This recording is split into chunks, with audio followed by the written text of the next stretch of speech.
Sabi ni Kiki Duterte, ang principal author naman daw ay si Recto at dinecline daw ni Pinoy ang batas at si Duterte ang pumirma. Kaya dapat ang palamatan ay ang dating Pangulo.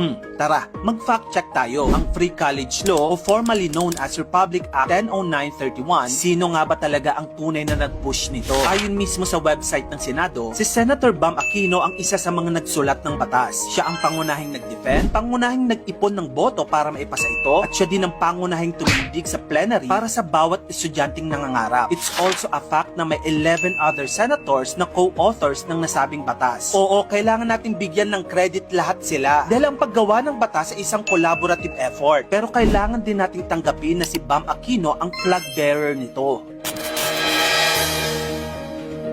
True, pinirmahan ni dating Pangulong Duterte ang batas noong August 3, 2017. Yung mga kumakalat na post na hindi daw ito pinirmahan ni dating Pangulong Noynoy Aquino ay fake news dahil 2017 pa natapos ang third reading ng batas. Hindi na si Noynoy ang presidente sa panahon na ito. Si Pangulong Duterte na ang nasa posisyon. Pero let's be clear, kahit hindi ito pinirmahan ni Pangulong Digo, pasado pa rin yan sa batas mismo. According to the Philippine Senate's official website, kung hindi pipirmahan o i-veto ng presidente sa loob ng 30 days ang isang batas, magiging automatic law na yan. Pero karari sa mga kumakalat ngayon na post, si Senator Bam Aquino ay hindi lamang passive participant. Siya ang principal sponsor and co-author ng RA 10931 sa Senado. He actively championed the bill. Dinefend niya ito during plenary debates and was instrumental in its passage. In fact, noong February 2018, nagpasa si Senator Aquino ng Senate Resolution number 620 urging na dapat fully funded ang nasabing batas, na dapat madaliin ang implementasyon at dapat wala ng palusot ang mga ahensya. Opo, sa buong panahon na yon, hindi naging papogi sa press con si Senator Bam. Trabaho, hindi drama. Kaya politics aside, let's give credit where credit is due. Salamat kay Senator Bam Aquino na pangunahing nakipaglaban at dumepensa upang maipasa ang batas na ito na tumulong sa milyong-milyong estudyante sa Pilipinas. At ayon sa CHED at National Budget Book, from 2018 to 2023, more than 100 billion pesos ang inilaan para sa free tertiary education sa mga SUCs at LUCs, kasama ng tertiary education subsidy at student loan program. Kaya kung ikaw ay nag-aaral ngayon o nakagraduate na sa kolehiyo nang hindi masyadong pinagpapawisan ng mga magulang mo sa tuition, huwag mong ikahiya na ipagsigawan na salamat Bam para sa napaka-importanting batas na ito.